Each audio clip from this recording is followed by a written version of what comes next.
Determining daily bias is nothing special. It's actually pretty easy if you know what to do. And the first step to know what to do is defining daily bias. You want to know the direction of the market.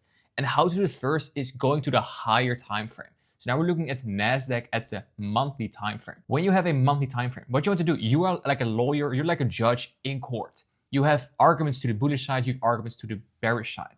And you want to stack them, you want to balancing them. And if, for example, your bullish arguments are way stronger than your bearish arguments, then it's probably a very high probability that you want to go long. Vice versa for bearish arguments. You will never have 100% bullish, 100% bearish. There will always be premium arrays that wants to go short while you want to go long. For example, here we have a monthly bearish for value gap, even when I am very bullish here on NASDAQ. We're going to show it in a second. So here in the monthly, we have a potential bearish argument for shorts. But if you're going to compare that to the bullish arguments we have already, it's going to be a game changer. So let's break this down. So what we've done here on the monthly, this is April 2025. And here in the month of April, we have a very bearish move. That was with the tariff news from Trump, and we took out a yearly low right here, a swing low. That means it's a pretty big sell side liquidity pool that's been taken. And you see the reaction from that. Here on the monthly already, this rejection candle makes this bearish for value gap weaker. Why is that? Because if you have a for value gap is a 3 candle pattern, candle 1, candle 2, candle 3. The third candle is very important. If the third candle is a big rejection candle, that means on a lower time frame, this 3 candle pattern looks like this. We're going lower, lower, and lower. But once we are here, we start moving up very aggressively. So even, yes, we have a fair value gap, but because of this move, aggressive sells, aggressive buys, what we have seen on a lower time frame, this monthly fair value gap is already weaker. So for the bearish arguments on the monthly, I don't think this monthly bearish value gap is going to be very strong. And now we know this monthly argument. Let's also look at the weekly daily to find our higher time frame bias. So here on the weekly, we took that liquidity and start displacing upwards towards that monthly for value gap. And the daily we see as well, we have displaced upwards, and now it's time to find some long ideas. So the bias for this week based on the higher time frame is going to be longs. Why? Low hanging fruit target is going to be, of course, this monthly for value gap. Here in the weekly, we can start rebalancing up there. So there's lots to rebalance, and we just turned from bearish to bullish. So when on the higher time frame, yes, you have some bearish arguments because the monthly value coming up, we were very bullish, but we did an aggressive sell, aggressive buys. We broke structure on the lower time frames right there. And from that point, we're going to look for longs. And if you are long on the week, so you think, okay, the coming week, based on the previous week's candle, I think this week's going to be a green candle. Think about it, that classic open, high, low, close. You have a bullish candle on the weekly. That means what you want to see is price opening on Monday, trading lower into a key level, and then start breaking down higher. This is on the weekly. So that means the daily bias, we can frame our setups around that. So if we notice, this is our bias. So we want price to come into a higher time frame key level, set a low of the week, and then start trading higher towards the high of the week. That means early in the week, we need to be bearish because we want to short towards that low of the week. And once we hit that key level, there is where we want to look for the market structure shifts, market making models, and go to the upside. So now let's drop to the daily. Keeping this in mind, where can we find this level, that key level? This is what we have on the Friday close. And what I've seen here is a volume balance and a gap right here. It's already tapped into, so we don't need to come back there. And I see a daily fair value gap here. Because at first fair value gap is already tapped into, I don't need price to come back here. So this would be the key level. Is there more? There's also a volume imbalance, but let's keep this on the chart for now. Let's drop to the 4-hour time frame, and below that daily fair value gap, we have an overlapping 4-hour fair value gap down here as well. So in this area is where I expect price to make a low of the week. Now that's the question, well, this is a pretty big area, right? It's like 300-400 points. Yes, but once price reaches here, there is where we're gonna drop to the lower time frame to find our entry models. But you're gonna wait for that, we're gonna short towards it. Once we're there, that's where we're going to long. Cool, and once we know, okay, we want to short towards here, then long from there, where are we going to long towards? We're going to long towards the next premium array. That will be this swing high, eventually this swing high, but we're just doing low hanging fruit right here, the 20,000s. There we go. So from that point, drop to the 1 hour. And from here, let's see if we can frame some entries on the day. So let's see every single day if we can take an entry. Let's start with Monday. So now we are Monday and we have a Friday high left open, and this is our area where we want to short towards. It's also supported with low resistance liquidity here, also low resistance liquidity right here. And this looks like your classic AMD, your Judas swing, your accumulation right here, manipulation higher, taking out Friday high, and then start trading lower. That's a pretty nice bias to have. And why is this a strong bias? It's because we have a higher time frame narrative to support this idea. So let's see what price gives us. So here we are at the open, 945, and we start breaking down lower. Do we have fair value gap? Yes, we do. So this could already be a pretty interesting entry. Towards here for 1 to 2, like this. This is a valid entry. Let's see what we get. Price goes lower and lower, lower. And price goes almost to the TP, towards the daily fair value gap and the failure swings, but it reverses. And then on Monday, you're like, oh no, price reverses, the market is against me. No, it's building more liquidity. So yes, you will take a -1 on this. So for now, on Monday, you are -1. Let's see what we're gonna get on Tuesday. And keep in mind, because of this, we have more sell side liquidity rest down here. So there's more liquidity for price to take that out. Cool, so let's go to Tuesday. Cool, so here we're at Tuesday at the New York Open. And what have we done since taking us out here?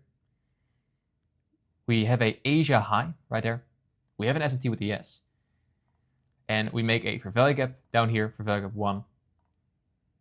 Also fair value gap 2 right here with a order block. So again here, we still have the same bias. That the daily bullish fair value gap. So same target right here, fair value gap 1, fair value gap 2. And let's see if we can get tapped in.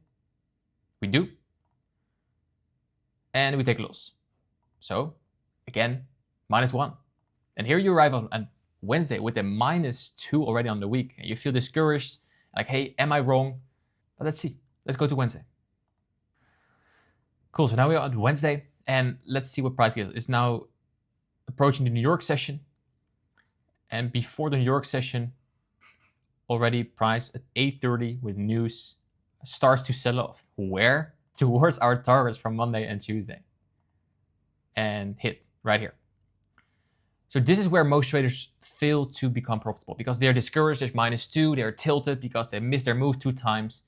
But you need to be very objective here, because if your buy is still good, awesome. You were not in these moves, that can happen. But now we have the target. Now we have that low to weak target right here, that daily fair value gap, and also on the 4-hour inside, inside that 4-hour fair value gap. And there is where you need to pay attention. So Wednesday, the bias is probably going to change from shorts to longs, but structure needs to confirm that. So you could already taken your first entry here inside this breaker right here, order block. And let's say you missed this move here in the AM session because with aggressive sells, aggressive buys, let's drop lower if you can find an entry. Like this is a breaker, a low, a high, low, low, high, high. So in this breaker, price came back there, but there's no fair value gaps here. I like to take my entries in fair value gaps, so there's no entry for me here. So you missed this first move, but this confirms that we're probably going to the upside. And once we're in the PM session, here is where you need to pay attention because price already came back to that breaker right there. And this is a 50-minute fair value gap. Let's see if we can refine it because we are bullish. Where do you want to long towards? Towards all the highs right here. This looks like a market maker buy model to me. Do you agree? Original consolidation, aggressive sells, aggressive buys, so the smart money reversal inside a key level. And now we are at that first stage accumulation. So once you see this happening, you have, here in the PM session, we have a liquidity sweep inside the order block, and then we start creating fair value gaps right here. So you could already take your entry, this fair value gap, or if you were late, you could take it right there. And you could take it to the highs for like a 1 to 3, 1 to 4. And all because you were able to go to the higher time frame. No, okay, but low of the week probably is going to form inside this area. We did inside a kill zone, smart money reversal, aggressive sells, aggressive buys. And there is where you can take your entries. Price is chilling there before it goes to the upside. Awesome. Now is your idea confirmed that we made a low of the week. I probably want to go higher. So this is awesome for Thursday and Friday. Let's say conservative. You took a 1 to 3 here, so +3. You should be able to get it in this move when you are targeting the highs right here. So you should be good there. So we were -2 before, and now we're +3, so that means +1 for a week on Wednesday. And now, with the same bias, let's go now to Thursday and Friday. Cool. Once we arrive on Thursday, here on the 4-hour time frame, what do you see? What I see is a massive 4-hour fair value gap that's been created on Thursday with that move upwards. That's going to be my point of interest, where we can long from or short towards. There's also a small fair value gap here, but you guys know premium and discount. I think it's better that you wait for the bottom fair value gap because that is more towards discount. We don't need to come back in discount, but this is too high up the range for me to take a long position. So with this marked out, let's see what we get on Thursday. And we are now watching the New York Open. Here's that first 4-hour value gap. Here's the bottom 4-hour value gap. And price comes back into that area here at 10 and starts moving higher. I mentioned already, when price only rebalances to here, I'm probably not in because this is too high up the range.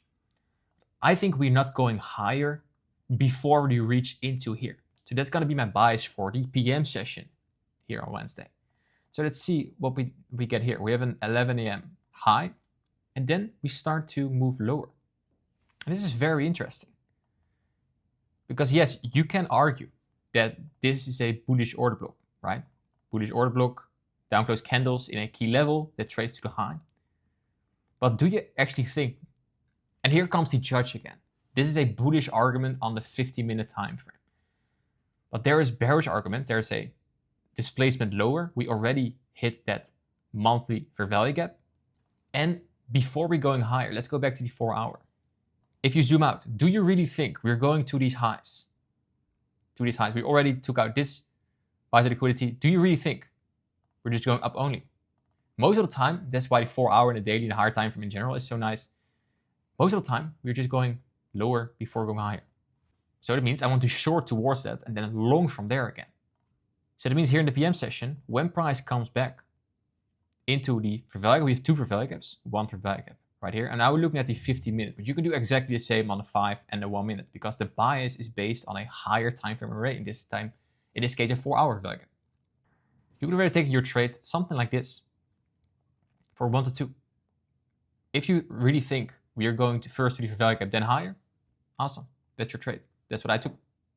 Price goes higher. Now you think we are done, but you need to trust your higher time frame bias. And there you go. So here you have a +2.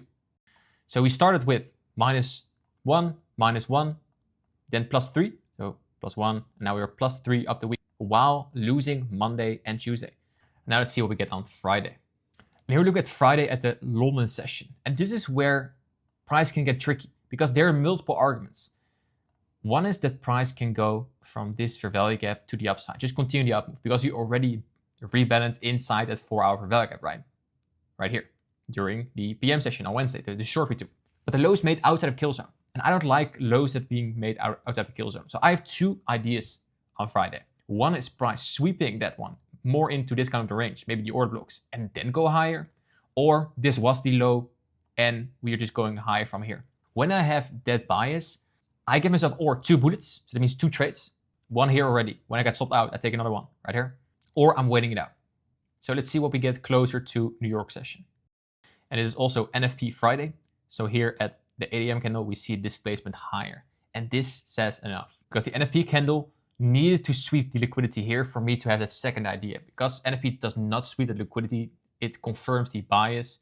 Now let's see if there's another fair value gap being created. And there is. Right, but let's drop lower. Let's see if we can frame an entry because we are very, very bullish. Cool, so 10 a.m. is approaching. So when you see this before the open, it's now 9 a.m. We just did the NFP push. There's many arrays you can long from. We have this 50-minute fair value gap. We have this on the 1 hour. There's so many arrays you can long from. And when you're very bullish, you should not expect price to come back into deep discount because price just wants to go up. We have a target up there, and that's a daily bearish fair value gap. So that's going to be the target for the long idea on Friday. So with that very, very bullish move, let's see if we can frame an entry. So we want some form of retracement. We have the open here. We're now at 1 minute. Again, you can place on a 1 minute, 5 minute, and 50 minutes. We're doing this all. And this now, I want to see aggressive sells, aggressive buys. And I don't actually care too much where because we can long from all that arrays. I just want to see that lower timer confirmation. So let's see. Aggressive buys, that is nice. So here we are at 15-minute fair value gap, and look at what happens here on the 1 minute. Aggressive sells, aggressive buys. Here you have fair value gap 1. Let's see if this is respected. It is respected. You have a long on your hands. Doesn't look like it wants to be respected. Cool. So there's no long. We come back one more time here before 10. Let's see again if that fair value gap is respected, because we have a very strong long idea. But ideally, I want to take my entry in the second fair value gap here on the 1 minute. Fair value gap 1. And here is where I like to take an entry. Why? We took liquidity here. Fair value gap 1, fair value gap 2. And once price comes back there, you are good for a long, let's say to the target for 1 to 2. Stop below the swing low. And then let's see what price gives us. So it's a little choppy. And there you go. And it's another +2. And the cool part is here, guys. Once you have a losing Monday and Tuesday, -2, but your buys is still good, you can lose 2 days and still get on top. -2, +1, +3, +5 for the week with 2 losing days. And all based on that buys you created on the 4-hour, the daily, the weekly, and the monthly. Every day you trade, 60% win rate, and this is the exact trades I took myself on my live accounts. If you want to learn exactly how I do this, want to see me trade every single day, get in-depth knowledge together with my inner circle, there are spots opening very soon. So if you're interested, make sure you join the school group, send me a DM, and I will send you more details. And this is how you create your buys around the week. I hope you enjoyed this. If you did, consider liking and subscribing. And then I'll see you in the next one. Bye-bye.